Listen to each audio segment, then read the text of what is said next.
Ladies and gentlemen, I have a question.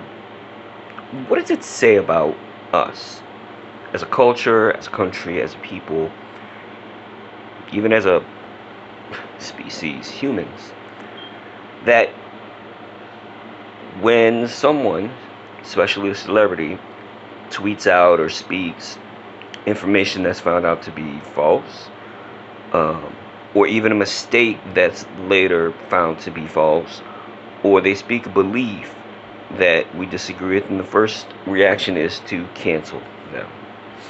What does that say about us? That we can go 10 years into someone's social media, and on Facebook we can report it, and that person is given 30 days or a warning, or whatever the case is with Facebook, or that person is canceled because of something that they said 10 years ago, especially a celebrity. In fact, not just especially, but a celebrity, period. What does that say about us as a culture? Well, one, it says that we give way too much credence to celebrities. We give them way too much power as far as our society is concerned. We lift them up higher than what they really are. Instead of them being looked at as human beings who are fallible, we hold them up as people who cannot make mistakes. And if they do make a mistake, we hold them up as people that we can get rid of, we can destroy. And I think that's part of the reason that cancel culture is so great to so many people. It's because they get, or they feel like they get, what every human being wants. And when any human being gets it, it normally destroys someone else, and that is power over them. So there are people who have spread misinformation about COVID-19. Okay, at some of it was misinformation because we didn't understand the virus yet. It was a mistake.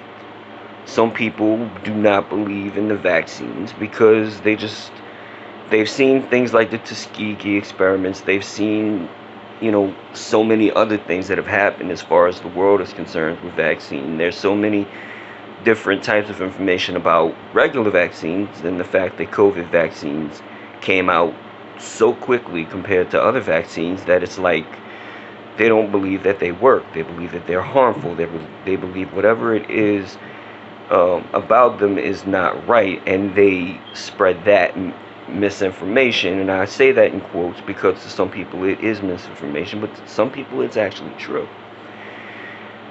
But instead of reasoning with them, instead of talking to them about it and saying, hey, look, this is not right, maybe you should look at it from all sides, maybe you should research it more, listen to people who do believe that it works, people just automatically go into cancel mode. They are like, this person's evil, this person, they've even brought it to being racist, because there's a statistic that there are more black people who are affected by coronavirus than any other race in this country. And I don't really comprehend that statistic. I'm not sure.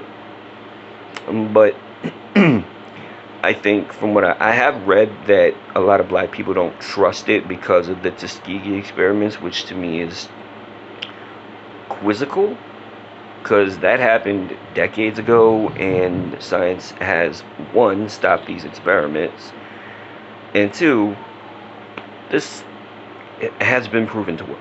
But that's neither here nor there. What I think people should do is stop canceling people, especially if they've, one, made a mistake, or B, spoken on a belief that they have. Now, obviously, if they're spreading hate, yes, by all means, use your voices. Use your voices. There's no room for hate and divisiveness in this country, because we're already divided enough. People should be uplifting each other. But instead of this whole cancel culture, we need to have a culture of information, of actual conversation. We need conversation culture, is what we need. Because if you look on Facebook, you look on YouTube, you look on Twitter, There are very few actual real conversations, and it's more about fighting and it's insults. That nobody can have a decent conversation without some idiot just bumping in with some hatred or something. And it's sad. It's definitely sad. We will never see the other side of the conversation if the other conversationalist does not want to have that conversation and they just want to fight. We can't see your side because your side is nothing but hatred. And once we can figure out how to just have a normal, decent conversation instead of trying to cancel or silence people, we listen to what they have to say, and then we speak what we believe in, and we come to a consensus and a belief, even if we don't end up agreeing on things. At least we understand each other, and that's very important. So that's what I have to say about that. You guys have a good day. God bless. Praying for Ukraine. Y'all have a good one, man. Deuces.